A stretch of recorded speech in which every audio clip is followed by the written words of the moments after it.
Pediatrics doctor suspended following allegations of disgraceful, unprofessional and dishonorable conduct. Breaking down barriers. As parents, when you're driving and the weather is stressful and the kids are crying, it just makes the travel so much harder. First of its kind, free rail support for families navigating childhood illness.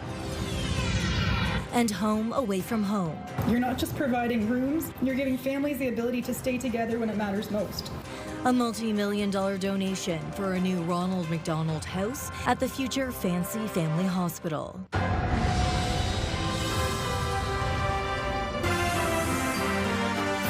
CTV News with Stefanie Masotti.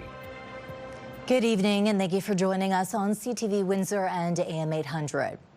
The College of Physicians and Surgeons of Ontario has suspended a doctor working out of Windsor Regional Hospital after a disciplinary tribunal found her guilty of professional misconduct.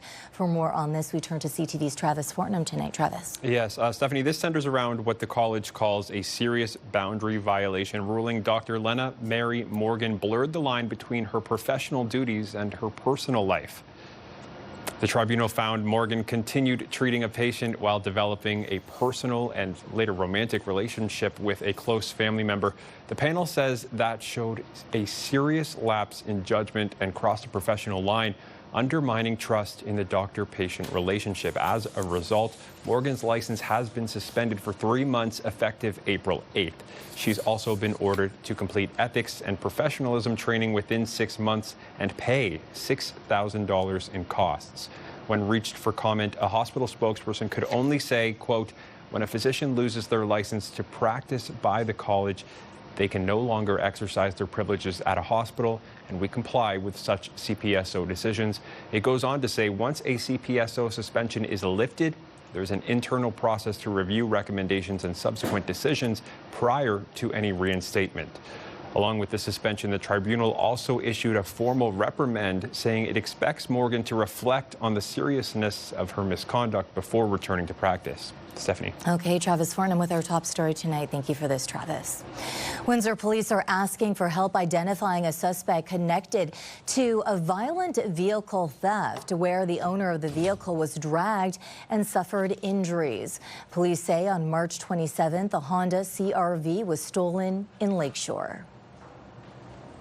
Investigators recovered the vehicle almost a month later in a parking lot on Bloomfield Road. Officers identified a woman captured on video as a passenger in a stolen vehicle. Investigators are asking anyone who may recognize her to contact Windsor Police Auto Theft Unit. And police are also investigating a possible new development in the killing of 16-year-old Shane Cushman, releasing a photo of a vehicle that may be involved in that investigation. Cushman died after a stabbing Sunday evening. An 18-year-old is now charged with first-degree murder. Officers saying a home linked to the investigation was hit by pellet gun fire on Monday night, and they're looking into whether it's connected to Cushman's murder. Investigators say the suspects fled north before getting into a white Ford Flex. Anyone who recognizes the vehicle or has information is urged to contact Windsor Police or Crime Stoppers. An early morning fire at a commercial building in Windsor's Wyandotte Town Centre caused around $2 million in damage. Fire crews were called to the 700 block of Wyandotte Street East around 1:30 a.m. Heavy smoke filled the area. Chief Fire Prevention Officer John Smith says firefighters initially went inside to battle the fire, then realized the roof was starting to collapse. Crews were then pulled out and they went into defensive mode. Investigators have been called in to determine the cause of the fire, though Smith says the extent of the damage may make that work extremely difficult. 4 businesses were damaged by the blaze. Via Rail Canada is teaming up with Children's Health Foundation to remove a significant barrier for families caring for a child with a serious illness. Families driving up and down the 401 for doctor's appointments and surgery can now travel by train free of charge. It's a 3-year commitment that will save families thousands of dollars every year and peace of mind. It has all the buttons. Yeah. See? Yes. I swear. That's No. on there. This is 5-year-old Oakley from Leamington. He has limb body wall complex and CODA syndrome. So He is the 3rd known survivor in the world. His family travels to and from Montreal monthly and 3 to 4 times to London every month for specialized pediatric care, each trip costing hundreds of dollars in food, hotel, and gas. As parents, when you're driving and the weather is stressful and the kids are crying, it just makes the travel so much harder. Now they can take a Via Rail train to and from London for free. A lot more relaxing, for sure, for sure. A 3-year commitment from Via Rail Canada. The Children's Health Foundation says is essential for families traveling as far from Windsor and Kitchener-Waterloo. Annually, about 60,000 children come through Children's Hospital in London, Ontario. More than 50% actually come from outside of London. With an estimated 3,500 children traveling from Windsor, Essex every year. It's highly emotional and it's highly inspirational for us. All to support patients and their caregivers during their health journey. We obviously don't know what his future holds and how things will look for him, but also extremely blessed to know that we are able to go through this life with him, even though it comes with a lot of appointments and a lot of stress, but we would do it all over again just to have him here. A spokesperson says they are already in the process of extending the program for trains to Toronto and Montreal and eventually expanding it across the country. All employees, this is a cause that we have greatly at heart. That's the reason why we'd like to do it across the country. Families can access the free train rides by contacting the Pediatric Family Resource Center at Children's Hospital. Say it loud. Choo-choo. CTV meteorologist Gary Archibald joins us for a first look at the weather. Gary, Oakley, the cutest and happiest little boy. Yes, I've done an interview with that family before. They are wonderful, and he's a great little man. Okay, lots more rain. That's the big story, the big takeaway, and it's because of this spread of moisture in the atmosphere, a huge area of low pressure. The worst of it's to our east, but there's some trailing showers over Michigan that are now moving into our airspace. It is cool and windy tonight, and the winds will be out of the north, reinforcing that chill in the air. And we'll certainly feel it along with these showers to continue. So more wet weather and more below seasonal temperatures anticipated for tonight, tomorrow, and beyond. We'll see how far this reaches towards the weekend. I'll break down the complete weather picture just ahead. For now, I'll send it back to you at the desk. The Ford government says it's considering a complete ban on cell phones in schools, as well as restricting access to social media. It comes as the province of Manitoba is moving to implement similar measures. CTV's Queen's Park Bureau Chief Siobhan Morris has the details. They're omnipresent, away from school, on the way to class, and inside, even with rules against them. They're used far too much. The kids are staring at them constantly. Students are very, very smart and very capable, but our ability to focus has gone down collectively. That short attention span, violence, and bullying helped along by phones are on the education minister's radar. Cell phone use in our schools, elementary and our secondary schools, anywhere on site, has become a problem, so we are considering an outright ban of cell phones on school properties. Right now, Ontario kids up to grade 6 have to keep phones silent and out of sight during class. Older kids can use them in the classroom when a teacher allows it.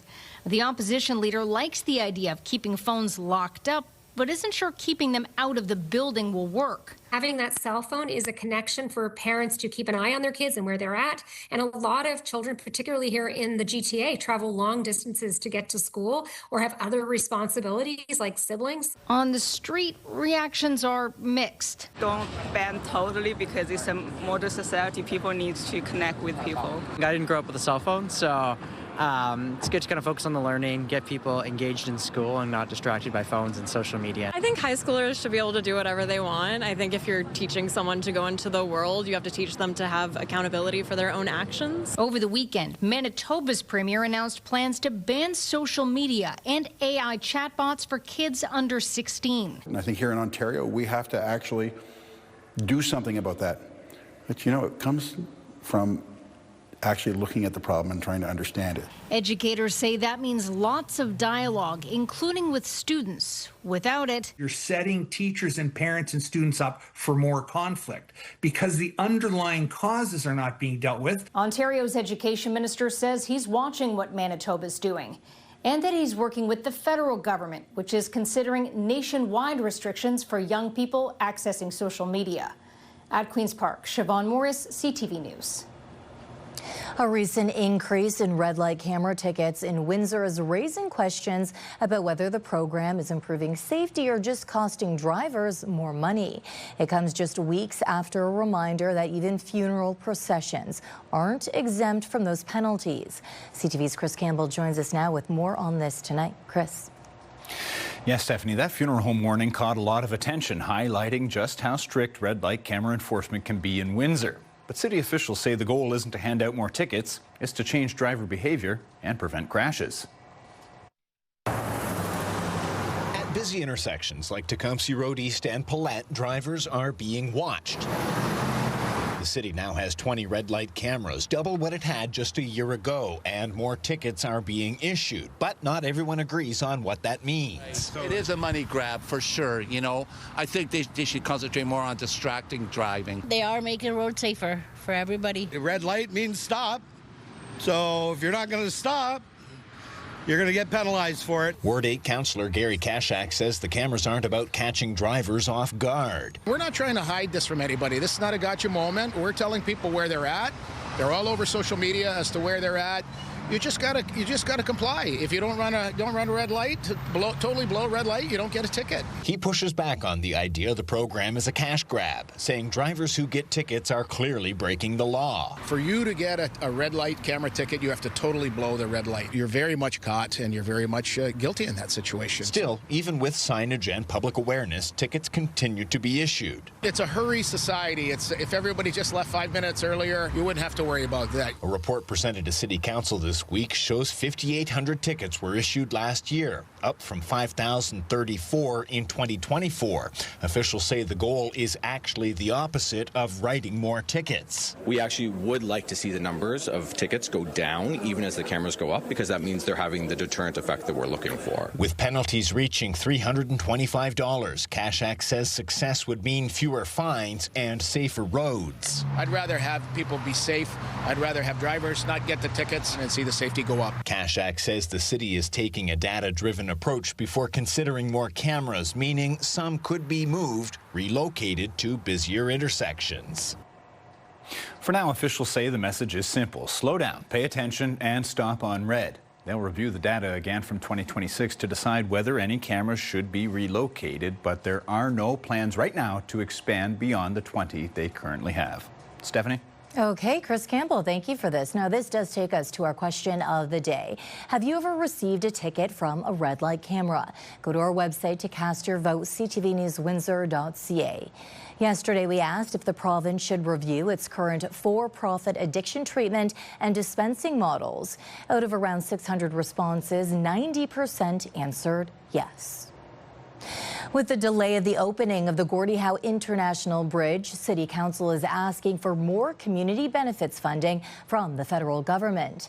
City staff have been directed to send letters seeking more grant funding for community groups and nonprofit organizations. Since construction began on the new crossing, community organizations have been able to apply annually for funding for events, programming, and infrastructure improvements, amounts ranging from $1,000 to $25,000. Ward 1 Councillor Fred Francis says Windsor and its neighborhoods have to deal with the consequences of the delays. He says some kind of retroactive funding that takes that delay into consideration would only be fair. A campaign now to rat out the use of foreign steel on government projects was a success, according to steel magnate Barry Zeckelman. Zeckelman Industries, a Buy Canadian program, handed out $30,000 in rewards. Launching last November, the initiative asked Canadians to identify imported steel on government-backed projects. This includes schools, bridges, and hospitals. Despite ending the program in March, Zeckelman says he's still receiving calls, adding it's a sign the campaign has worked. It's about changing the system and making people aware of that so they think about it in advance, design with Canadian goods to do it, and probably save some money and support the communities that the very tax dollars are going to pay for that. In LaSalle, Town Council has approved public consultation on an expansion to the Volmer complex. The proposal includes a new gymnasium, aerobics room, and expanded fitness space as town staff say demand continues to grow. Council signed off on a $250,000 consultation and design phase ahead of the public meetings, which is happening this June. The full expansion could cost around $40 million, but the mayor says getting the project closer to shovel-ready could help secure provincial funding. It would be great if we could get some assistance to be able to expand this facility, to be able to grow with the province requests. You know, more houses, more people. Well, more people need more facilities, and they want recreation and they want day camps, and those are things that we're at the point now where we don't have any room for them. Meantime, Amherstburg Council has decided not to move forward with the redevelopment of the historic Bellevue Manor. The town acquired the manor and 16-acre property about a decade ago, but were unable to secure grants needed to restore it. In the fall of 2024, Council began negotiations with Amico Properties and the Loop family on a redevelopment plan, but those talks have ended. The proposal would have seen the manor restored and converted into a hotel and event space, alongside around 52 semi-detached homes on the property. Deputy Mayor Chris Gibb tells AM 800 News rising costs and changing market conditions caused the proposal to stall. The whole deal hinged on Amico Loop being able to generate enough profit to also cover the cost of renovations of the historic Bellevue Manor. And with the housing market that has changed substantially since that deal was struck, the questions around our local economy, tariffs, and all those things, in my opinion, the deal just stalled. Do you have a story idea you think we should cover? We want to hear about it. Text us at 10400.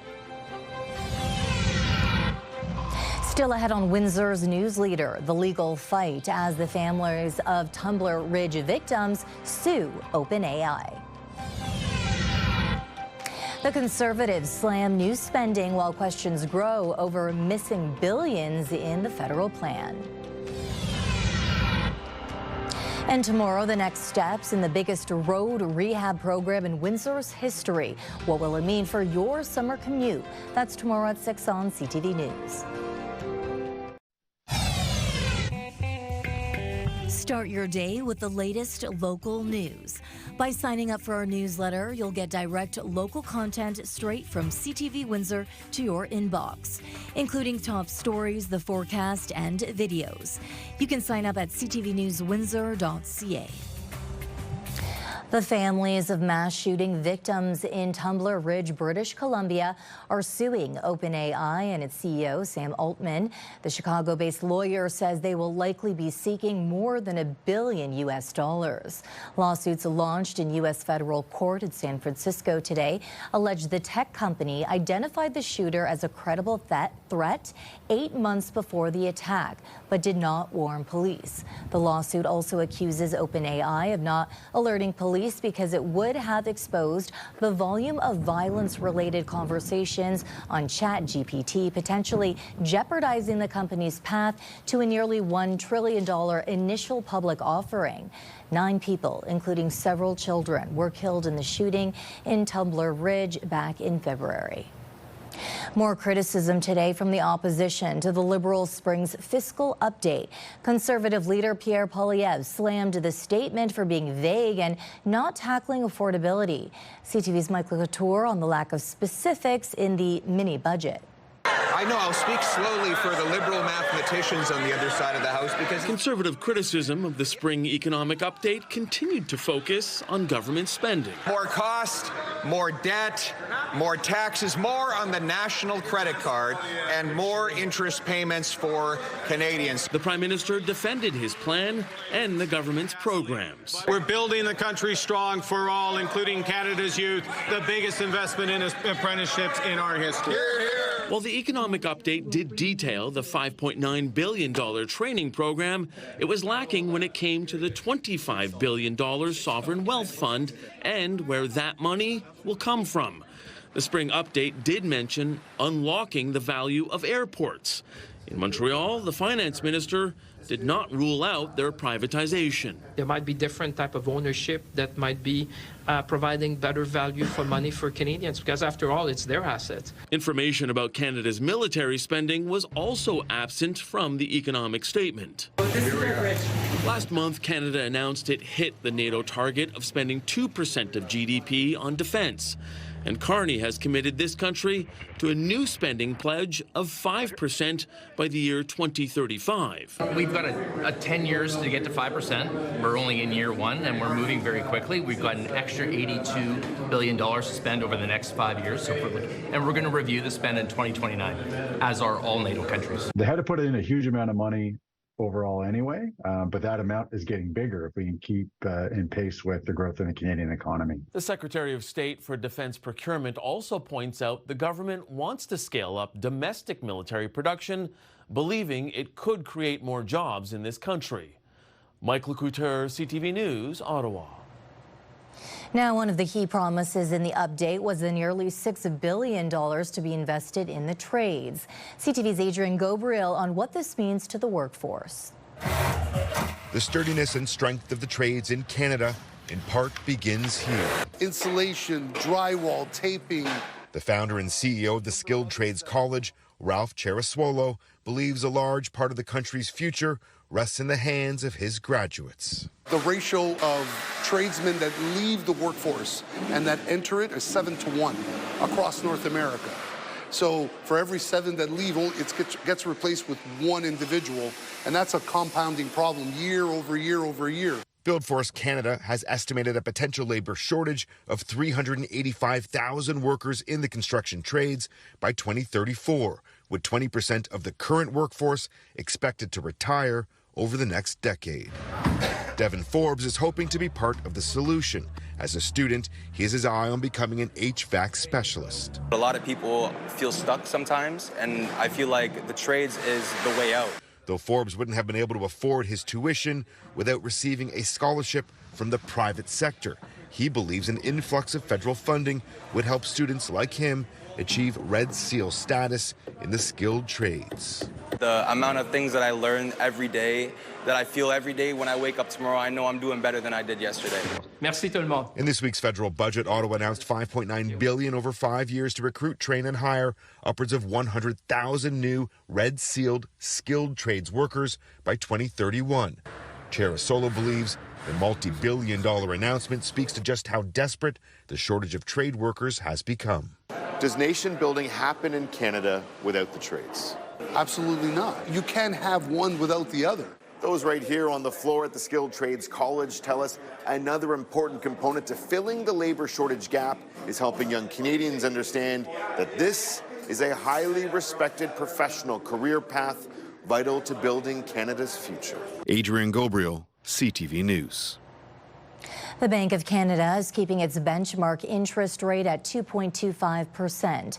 Governor Tiff Macklem saying global events and uncertainties will have to be monitored along with inflation. Here's CTV's Annie Bergeron-Oliver.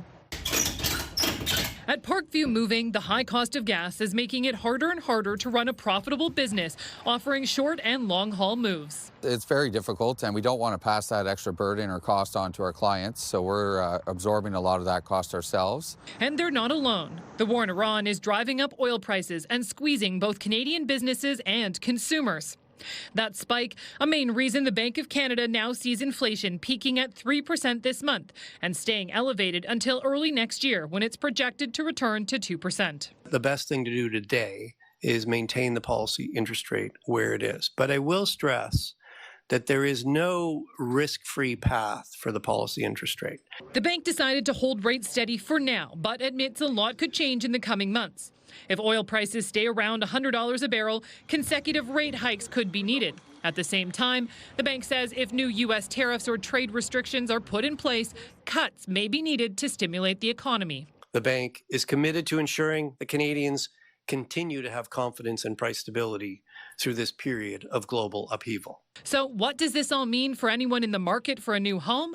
Mortgage experts say now may be the time to lock in a rate. You can't time the market. The best bet for borrowers right now is to take out a rate hold and a pre-approval, because at least that way you have secured access to whatever today's rate pricing currently is. With the potential for rate hikes already floated because of high oil prices, many real estate experts say now may be the time the housing market starts to heat up, with more buyers jumping off the sidelines. Annie Bergeron-Oliver, CTV News, Ottawa.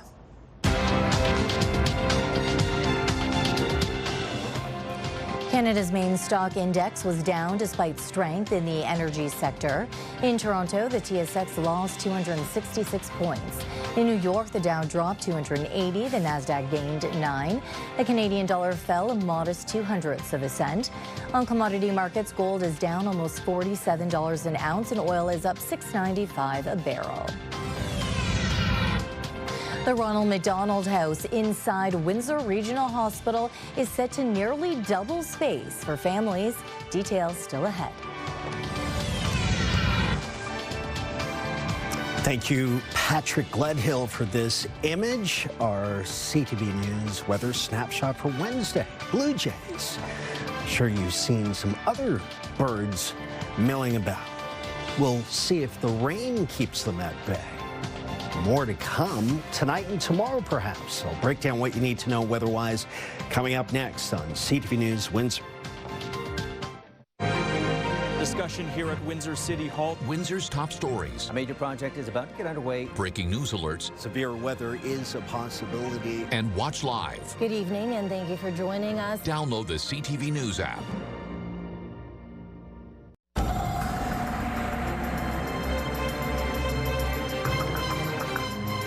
Breezy out there and cloudy. Rain is on the way. Gary joins us for an extended look at the weather. Gary. We've been in and out of showers, Stefanie, through the early morning, pre-dawn, through the morning time frame, going to school, to work, the rush hour drive, intermittently through the afternoon, now intermittently through this evening. By the way, 12.3 degrees Celsius. We reached that pre-dawn. Most of us asleep, cozy in bed, right? Between 1 and 2 a.m. Either way you look at it, we're still well below season in the afternoon. It's just gotten colder. It's only about 6 to 8 degrees Celsius right now. Air quality is decent. It's been a cloudy day and a breezy day as well. And temperatures technically are just colder and ahead of schedule. We are seeing a bit of a dip right now, but it's still breezy, and that just reinforces the northerly and northeasterly winds. At the surface, we've seen gusts anywhere from about 25 to 45 and it's still a windy evening into tomorrow. Temperatures within the city limits between 8 and 9 degrees Celsius in Windsor, about 8 to 9 degrees in Chatham-Kent. It's warming up in BC, Alberta, and Saskatchewan. Meanwhile, anywhere east of those locations, relatively in the colder air now. Look at this mess. The worst of it, though, is stateside, just moving to the east of Niagara Falls and Fort Erie, headed towards Ottawa, actually, and parts of New England. But you can see the radar is picking up scattered showers. More rain over Michigan is headed our way over the next 2 to 6 hours. We'll be in light to light moderate rainfall. Scattered showers for Thursday, cloudy conditions for Friday, and maybe a passing drizzly episode or two. Rainfall tallies are not impressive. It's light rain we're talking about over the next day or two, but it's still rain. Take a look at the breakdown for tonight at 8 o'clock. About 9 degrees Celsius, 5 degrees at midnight, and then 5. We'll hold at 5 degrees for 8 a.m. tomorrow morning. The winds out of the north reinforcing that colder air. And over the next 7 days, as we look ahead, courtesy of Intercare Styles, I'm calling for some more showery activity. A cloudy next 2 days, highs of 12, then 11. Average high for this time of the year, about 16. Sunny on Saturday, still cool, 10 degrees. A low of 0. Sunday, 13. Then up to 17, 18, and 17. Monday, Tuesday, and Wednesday. We're still not out of the woods in terms of some scattered showers. Wet weather still is in the forecast.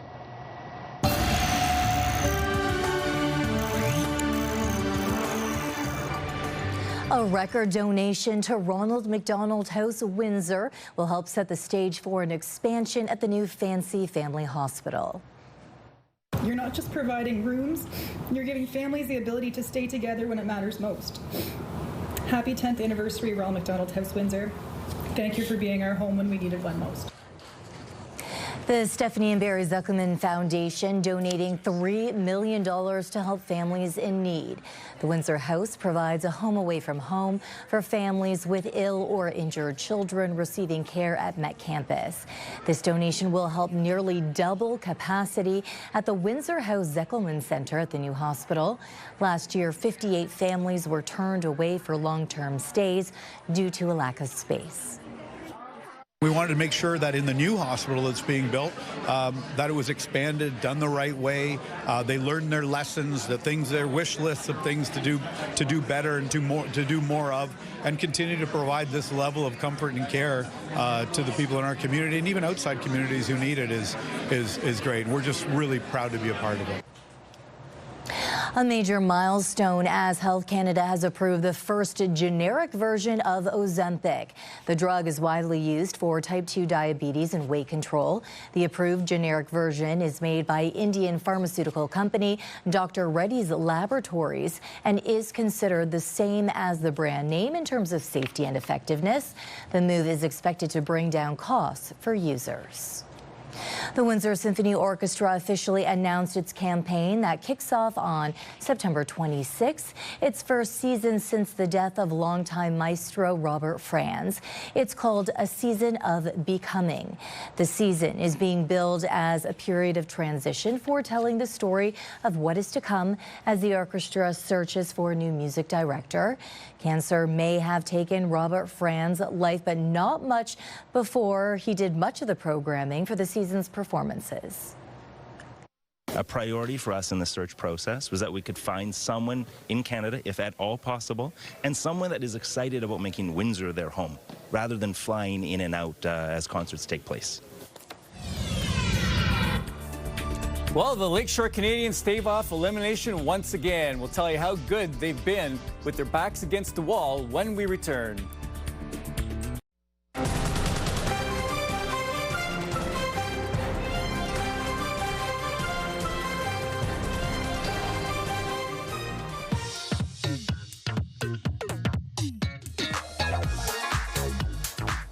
We are on the sidelines with Bob Belichico tonight. A big game tonight at the WSCU Center. The Windsor Spitfires are looking to get back to even ground tonight. Yeah, that would be nice. You know, the way they've been playing this series, I feel like they should be ahead, but they're not. They're trailing 2-1. The Spits tweaked their game plan and got a win in Game 3. Game plan tonight, win. The two best teams going at it, and every game's been extremely close, one goal, and there's been posts, there's been lots of chances to win games, and unfortunately we're down one, but we took care of our home ice, and we got to do that again tonight. That's right, go get it. Goaltender Joey Costanzo has been great during the playoffs for the Spitfires. He's second in the league with a 2.13 goals against average and has a .912 save percentage. Those are good numbers, and those numbers are better than his Kitchener counterpart, Kristen Kirsch. Now, Joey has appreciated the love he's gotten from Windsor fans throughout the playoffs and plans to use their energy tonight to help the Spits even the series. Yeah, we feel confident in all areas of our game right now. I feel like, you know, if we get a couple more bounces going our way, we could be up 2-1. You know, it's just that kind of series. You know, give them a lot of credit. We respect them. They're a good club. But, you know, coming into tonight, we like our chances. And hey, how about a pat on the back for defenseman Carson Woodall? He is the OHL's Humanitarian of the Year. Now, if you don't know, Carson started an initiative called Woody's Hoodies, which has raised over $175,000 to help cancer research. A lot of that locally. He has been honored at the Play for the Cure event for the past 2 years at their draft and was honored by the team Tuesday. My whole family was here. They had us in the conference room. Welsher told me and Robbie to come to try and hide it, and then I opened the door, and there was a whole bunch of cameras, and my mom and my grandma handed me a custom Woody's hoodies with the trophy in the middle of it. So yeah, it was a pretty cool experience. Get to celebrate it with the people I love. Cool to be in a room with family and getting surprised like that. That's awesome. Way to go, Carson. Now, moving on to the Schmaltz Cup playoffs, the Lakeshore Canadians are still alive in their semifinal series against Tavistock. You got to see this goal by Von Troop. I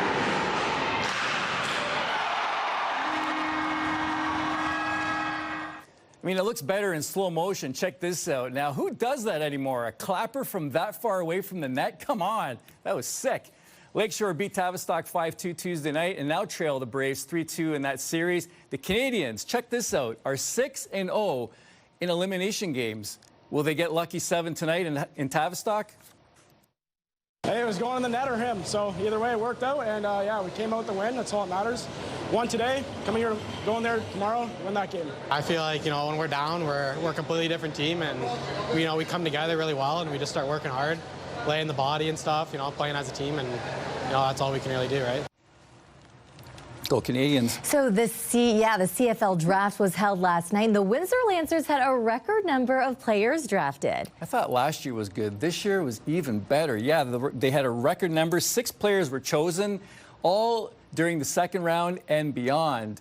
Now here's one of them making a game-winning touchdown catch. That's Liam Talbot right here. He was taken by the Montreal Alouettes in the 4th round, 37th overall. Ethan John was the first off the board in the 2nd round. Harrison Daly, Tariq Kaysen, Brady Lidster, and Wegbe Mambo were also taken. 6 players represented the most the most picked from one school. Windsor's best showing prior to this year was last year with 4 players taken. We came in with a process. We came in with a vision of what things are going to look like, and through a lot of hard work, and tell our guys all the time to do things the right way. It's the hard way. It's the long way. But when you don't cut corners and you put in that effort, you're going to be rewarded, and our guys certainly were last night. I think we'll throw another pat on the back tonight. We'll give one to J.P. Cercelli and his staff. They're doing good things over there. Now, a couple of former Essex Ravens, not to be forgotten, were also chosen in the draft last night. Dante Daniels was picked 10th overall by Winnipeg, and Cyrus McGarrell is heading to Montreal. Now, over at St. Clair College, the Saints football team held their spring camp last weekend. 83 players in attendance, many of them very new. St. Clair graduated 8 of their 9 All-Canadian players and are replenishing and calling the offseason a reload. Head coach Mike Lachance, if you know him well, he has designs on returning to the CJFL championship game later this season. Yeah, and we're not a complete product right now. We know what we need to add. I need to go back to the drawing board and add to some spots that we're short on, and that's expected. We do it every year. I did it last year. I added Marcelio Mendez a month before the season started last year, and he was an All-Canadian. So I'm going to go to work. Once camp's done, I start working again on recruiting. So next up is a sport that doesn't get a lot of play on TV, but it sure is fun to watch, Ultimate Frisbee. Yeah, it is kind of cool. I thought, you know what, I got to go check this out. There's a lot of high school sports going on, but this one's fun. Last year, the sport exploded on the high school scene, ballooning to 17 teams. This year, they're up to 18 teams.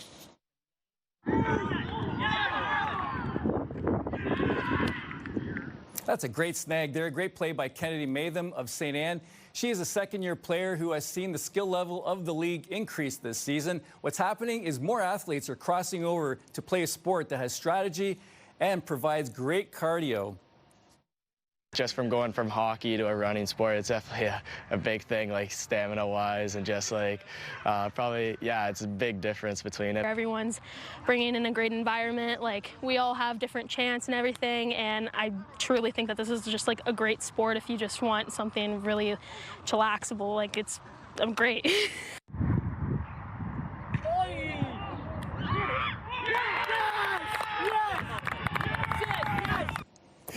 All right, this is Fabian Bahari scoring the lone goal for Catholic Central as the Comets beat Academy St. Cecile 1-0. CCH is 5-0, unblemished. Keeper Faraj Kakana has 4 clean sheets. Now, he would have had 5, but a sub entered a game earlier in the schedule for 2 minutes, was called for a foul, leading to a penalty kick, which they converted. Faraj, and the defense have been the backbone of a team with big aspirations this spring. And our goalie has been doing a fantastic job of coordinating our whole defensive line, telling them where they have to go, what they have to do, and who they have to cover. So they've been doing just a great job on doing it, and it's paying off for us, clearly. Definitely paying off. Soccer is in full bloom and it's a lot of fun. But let's go back to the word of the day. I think it's going to be chillaxable. Chillaxable. I love it. I could use it, in my vocabulary all the time. Okay, so I'm going to use it right now. Okay. Okay, I need to be chillaxable when I'm talking about the Detroit Pistons, who are on the verge of maybe perhaps getting knocked out of the playoffs by an 8 seed. I think I'm trying to look for tissue. I'm trying to look for tissue. I can't find any. I can't believe this is happening. Twist my arm, wake me up, pinch me, whatever you got to do, but I don't believe this is happening. But you got to give it to the Raptors because they're tied 2-2. They came back from an 0-2 deficit against Cleveland, who are highly touted. So. Go Raptors, I guess, right? Yeah. Okay, well, again, Bob will follow up with you next week. It's Bob Belichico with On the Sidelines. We will be right back. This is your CTV Windsor Hour Community Calendar. Join us for Run for Rocky on Saturday, August the 8th. Register by May 5th using code EARLYBIRD to get $10 off registration. See you next time on Our Community.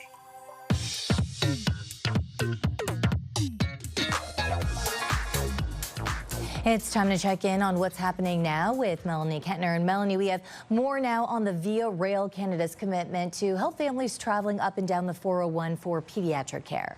That's right. Via Rail announcing today any family traveling to and from London can do so by train free of charge. They are working with the Children's Health Foundation to ensure that not just the patient and caregivers can travel for free, but siblings as well. And here's why. One of the things that we do at Children's Hospital with our child life specialist is actually work with siblings who, have questions about why is their brother or sister actually having to come to the hospital. And they have a lot of questions, and so our child life specialists also work with those children to help them better understand the journey that's the child who is receiving care at the hospital gets. So it may be very important that the sibling does get to come along on that journey to be actually part of the experience that their sibling is having at the hospital. We've got more details online at ctvnewswindsor.ca. And we also have an online story, Melanie, about e-bike rules across Ontario. Yes, LaSalle police are reminding the public about what you can and can't do on e-bikes. Police say e-bikes are a great way to get around, but they come with responsibilities under Ontario's Highway Traffic Act. They outline what qualifies as an e-bike, who can use them, and where you can ride. And in our social spotlight, our American neighbors helped out at the Buffalo Sabres game last night. Check it out. Our home and native hatred love.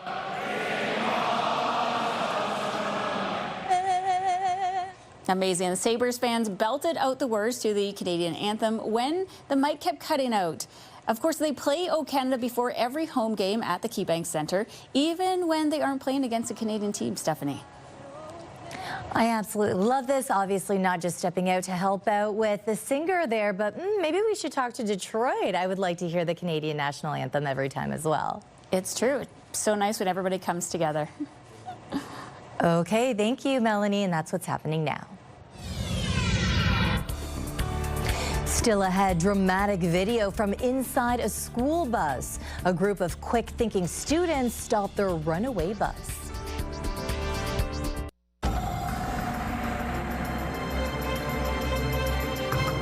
Hey, it's Windsor and Detroit. We love that, eh? Great shot. Beautiful Melanie was Canadian flag, of course. Exactly. Melanie was talking about Canada. Yes. You're such a good singer. Thank you. Okay, I want to talk to you, though. Melanie mentioned that there's a story online, LaSalle police reminding users of e-bikes to always follow the rules. And I'm assuming you, Gary, always follow the rules. Well, I have an e-scooter.